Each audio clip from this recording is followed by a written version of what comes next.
The holidays mean more travel, more shopping, more time online, and more personal info in more places that could expose you more to identity theft. But LifeLock monitors millions of data points per second. If your identity is stolen, our US-based restoration specialists will fix it, guaranteed, or your money back. Don't face drained accounts, fraudulent loans, or financial losses alone. Get more holiday fun and less holiday worry with LifeLock. Save up to 40% your first year. Visit lifelock.com/podcast. Terms apply. Shopping is hard. I can never find anything in my size. I don't even know my size. I buy my clothes the same place I buy my groceries. There's a better way. Make it easy with Stitch Fix. Just share your size, style, budget, and done. Your personal stylist sends pieces picked just for you. That was easy. Stitch Fix. Online personal styling for everyone. Free shipping and returns. No subscription required. Get started today at stitchfix.com.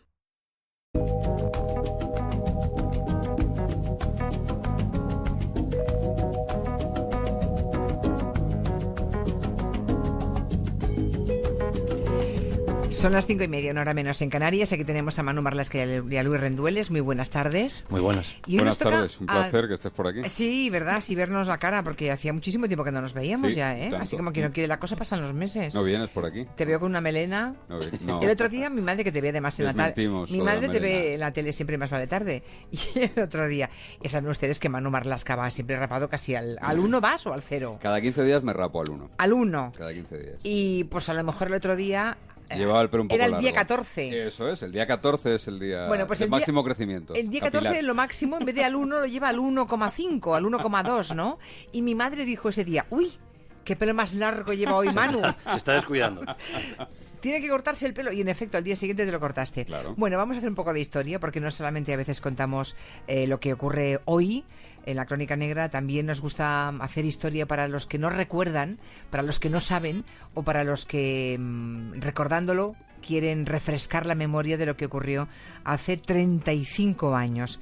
Eran los días siguientes al golpe de Estado del 23 de febrero del año 81, y unos pocos días después, el día 1 de marzo, el que era mejor futbolista de España entonces, Enrique Castro Quini, era entonces delantero del Barça, delantero centro del Barça, fue secuestrado a punta de pistola en la puerta de su misma casa en Barcelona.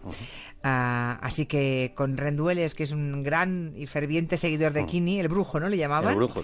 Vamos a repasar lo que ocurrió en aquellos días convulsos de marzo. Hoy nos parece casi imposible que algo así pueda ocurrir, Desde ¿no? luego, Pero hace 35 años ocurrió.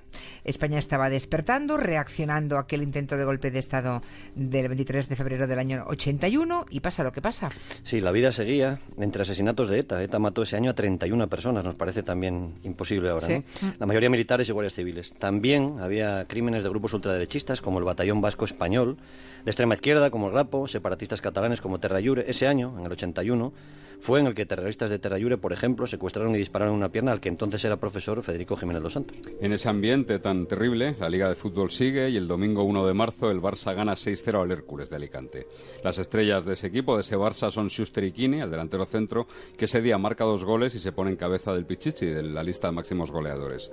Tras el partido, Quini va a su casa y sale para coger el coche e irse hacia el aeropuerto para recoger a su mujer, a Nieves, y a sus 2 hijos, que venían a verle desde Asturias. Lo cuenta el propio Quini. Tenía el coche delante de casa y al subir, según abro la puerta para entrar, pues se me abalanzaron por detrás, me encapucharon, me pasaron para el otro lado, además iban con la pistola y tal, entre 2 o 3, y me llevaron. Y claro, Mari Nieves, la mujer de Quini, ve que no está en el aeropuerto esperándolos, va a casa con sus hijos, tampoco está Quini en casa, y llama al club y luego a la policía. Así fue. Es difícil explicar lo que era entonces Quini. En cuanto a números, diremos que todavía hoy es el máximo goleador de la historia de la Liga de Fútbol Española si se suman los goles en primera y segunda división. Metió 301 goles. Madre mía. Ganó 7 veces el Pichichi, el trofeo de máximo goleador, a pesar de que jugaba en un equipo pequeño, al que él hizo grande, entre otros, ¿no? El Sporting de Gijón. Entonces un futbolista en aquella época estaba sometido al derecho de retención y no podía marcharse libremente de su club si este no le daba permiso, aunque acabara contrato. A Quini el Sporting solo le dio la libertad cuando tenía ya 30 años y en su primer año en el Barcelona llegó el secuestro. Y después de ese secuestro, la primera llamada en la casa de Quini, donde la policía monta un operativo, es la de un hombre que dice hablar en nombre del batallón catalán español y proclama que un equipo de fútbol separatista no podía ganar la liga. Reclama 350 millones de pesetas por la libertad del futbolista. Puede parecer una broma, pero lo cierto es que entonces existía el batallón vasco español, que era un grupo ultra, un antecedente de los GAL, que cometió varios crímenes de etarras, dirigentes, simpatizantes de Herri Batasuna, entre otros, algunos de ellos sin aclarar, por cierto, como el de Javier Ansa, cometido apenas 2 días después del secuestro de Quini. El caso es que aquella llamada no era auténtica y es el tercer día, la noche del 3 de marzo del 81, cuando llega la primera comunicación de verdad, real, de los secuestradores de Quini, que hablan con el negociador de la familia, que, atención, fue escogido y fue otro futbolista. Sí, la mujer estaba muy nerviosa y la policía eligió para hablar con los secuestradores al compañero entonces de Quini en el Barça, José Ramón Alexanco, al que llamaban Talín, un defensa central vasco entonces en el Barça, había llegado ahí desde el Athletic de Bilbao. Alexanco escuchó de viva voz la petición de los secuestradores. Querían 100 millones de pesetas a cambio de dejar en libertad sano y salvo a Quini. Desde aquella noche la policía organiza un enorme dispositivo para tratar de liberar al jugador de fútbol y, entre otras cosas, un agente está permanentemente y duerme también allí en la casa de Quini. Allí, dentro de un cuarto de baño, están bajo llave 100 millones de pesetas. Cada noche varios agentes devuelven el dinero al banco y cada mañana lo vuelven a traer por si los secuestradores ordenaban el pago del rescate. Y se producen esos primeros intentos para cobrar el rescate. Sí, los secuestradores piden primero que el dinero se deje en una papelera, pero ven que hay vigilancia cerca y no acuden. Alexanco, el compañero de Quini, llega a viajar él en coche a Perpiñán, al otro lado de la frontera francesa, para hacer el pago de los 100 millones, también bajo vigilancia policial, pero tampoco resulta. Los secuestradores se enfadan, llaman casi cada día a casa de Quini y amenazan con cortarle un dedo al futbolista. Para demostrar que Quini sigue vivo, dejan en una cafetería en Hospitalet una cinta grabada con la voz del futbolista asturiano. Esas llamadas, que creo que al final fueron 21 comunicaciones, la que hubo entre los secuestradores y el futbolista Alexanco, le dieron a la policía algunas pistas. Como siempre en los secuestros, ¿no? Esas llamadas son la primera gran pista que aporta luz a la policía. En este caso, lo primero que se sabía es que era un español, y además con acento aragonés, era el acento de las llamadas, y además los secuestradores no parecían demasiado profesionales a la hora de hablar y de negociar. Pero el viaje de Alexanco a Francia hizo pensar que Quini podía estar allí, en manos de delincuentes del sur de Francia, marselleses o mafiosos de Córcega. Los maestros y compañeros Martín de Pozuelo y Jordi Bordas, que han trabajado muchos años en La Vanguardia y que han abierto muchos caminos, contarían años después que se entrevistaron en Perpiñán con un mafioso francés, viejo conocido suyo. Y el mensaje fue nítido: Quini no está en Perpiñán ni en ningún lugar de Francia. Búsquenlo en España. A veces paraba la furgoneta, que digamos serían los peajes, pues le ponían un volumen de música a todo trapo. Para si yo, por ejemplo, gritase o tal, que no lo sintiera nadie. Y en cuanto marchaban del peaje, pues entonces bajaban el volumen otra vez tal. Otro peaje hacían otra vez lo mismo.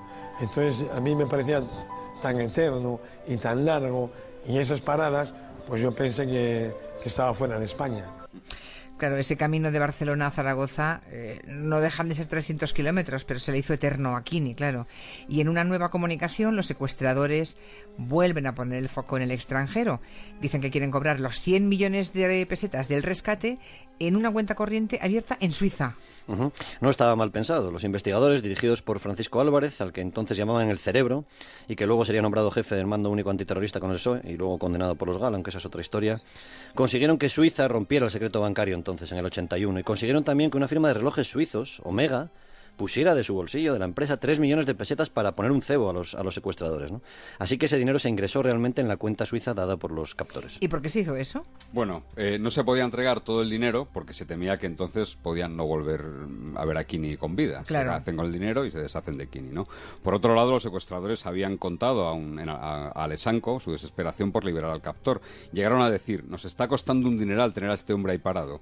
La policía decidió tentar a los captores y tenderles esa trampa, ponerles un cebo con menor riesgo. Los 3 millones de los suizos. Les prometió ese primer pago de 1 millón de pesetas en Suiza como gesto de buena voluntad.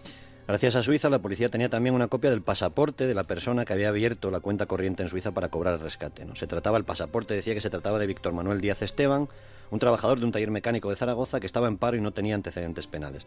El pasaporte, la copia, por cierto, la tuvo que traer en su cabina un piloto de Iberia que hacía el vuelo desde Suiza a Madrid, eran tiempos sin internet. Claro. El pasaporte era bueno, era original, solo había que esperar. O sea, dio el pasaporte de verdad. Y hasta Suiza se fue a cobrar el mecánico aragonés en paro, ¿no? Hablamos de hace 35 años. Sí, no todo había ha cambiado internet, mucho. no había comunicaciones digitales, teléfonos la falsificación móviles. de documentos, claro, no había móviles. Bueno, él llegó al banco y sacó 1 millón de pesetas en dólares de la cuenta corriente abierta por él para cobrar el secuestro de Kini. Fue detenido, pues naturalmente, en el aeropuerto de Ginebra cuando se disponía a regresar a España. Iba a coger un avión a París para luego seguir camino de vuelta hasta Zaragoza. Y Víctor Esteban confiesa pronto esa misma noche. Los policías españoles le dicen que si habla rápido se le va a acusar de secuestro, pero que si pasan de las 12 de la noche se le va a acusar de asesinato, porque han pasado 24 días y así lo ordena la ley española. Pero la ley española no dice nada de esto. No. O sea, le colaron... Ni decía, en aquel momento tampoco. Ni dice ni decía. No, lo que pasa es que esa historia sirvió para que el mecánico, que no debía conocer muy bien la legislación española, cantara, evidentemente, ¿no? Había ido a Suiza porque habían gastado él y sus 2 compinches 250.000 pesetas ya en el secuestro de Kini, no les quedaba ni un duro. El futbolista estaba dentro de un zulo, habilitado en un antiguo negocio, un taller de reparación de motos, en la calle Jerónimo Vicens, número 13, en Zaragoza.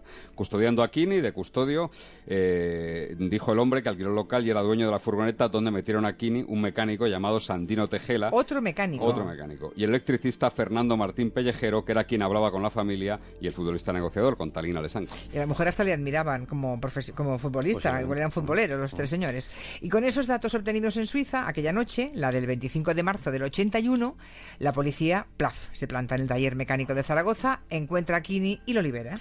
Sí, poco antes de las 10 de la noche, agentes de Zaragoza y de Barcelona irrumpen en el taller mecánico, detienen a los 2 secuestradores y liberan a Kini, que estaba dentro de un pozo de medio metro de ancho, construido abierto en el suelo de un local aparentemente deshabitado. Lo ha contado Kini muy bien, ¿no? Cuando ve el cañón de una enorme Magnum, que es, para que se hagan una idea, el arma que usa Clint Eastwood en las pelis de Harry el Sucio, se tapó la cara con un colchón para evitar que le mataran. En ese tiempo, el Barça jugó 4 partidos, claro. Perdió 3 y empató 1. La liga parecía que estaba perdida. Tiempo después se celebró el juicio y Kini, y es una cosa que yo recuerdo que se había comentado mucho, perdonó a sus secuestradores. Incluso renunció a la indemnización. El presidente del Barça nunca perdonó a Kini por eso, ¿no? No, fue así. Los secuestradores fueron condenados finalmente a 10 años de prisión. Se les redujo la pena, les pedían 20 años porque, bueno, se les aplicó varias atenuantes, el estado de necesidad y porque trataron bastante bien al futbolista, la verdad. La primera idea que habían tenido ellos era secuestrar a la otra estrella, a Bernd Schuster, pero lo vieron complicado, sobre todo por asuntos de idioma, porque no se iban a entender con él, y eligieron a la otra figura del Barça, Kini. Hace un par de semanas pedían en Radio Estadio que tocáramos el tema los Marlaska, así que sí. espero, si usted es comentarista de Radio Estadio, espero que esto... En cuanto al perdón de Kini, la gente que no le conozca quizá no lo entienda bien, se habló incluso de síndrome de Estocolmo, ¿no? Pero es que Enrique Castro es así. En toda su carrera de futbolista fue expulsado una vez y por equivocación. El árbitro se equivocó, no le había insultado a Kini, le había insultado a otro jugador. Mucho tiempo después se encontró en persona con uno de los secuestradores, sin ningún tipo de rencor, y quienes conocen bien a Kini dicen que es mejor persona que futbolista, aunque para los que le vimos jugar eso es mucho decir. Es que yo he renunciado porque es una cosa que yo no iba a cobrar nunca. Eso es lo primero.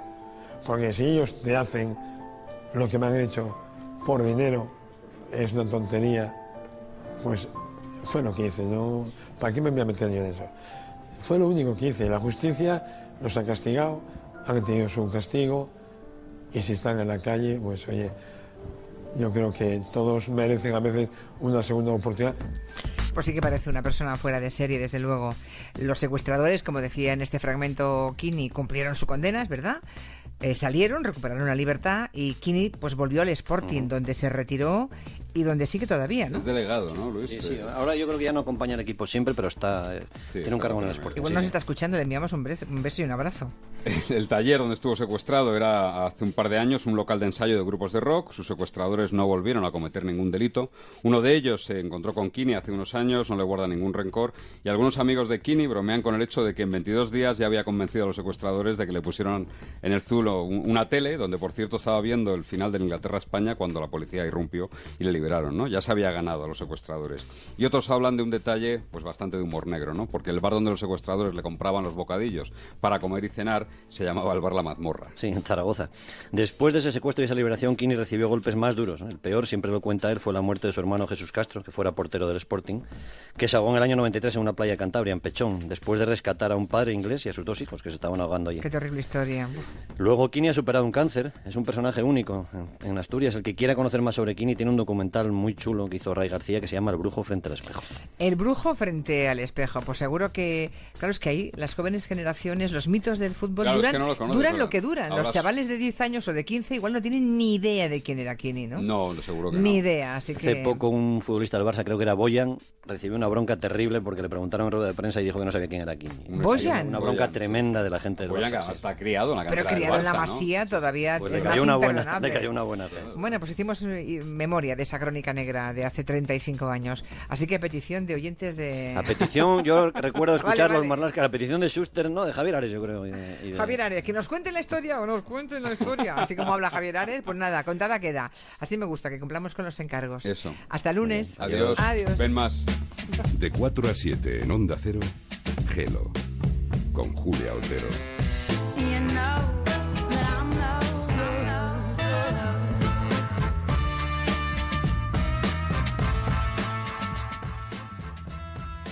Bienvenidos a Top Dance.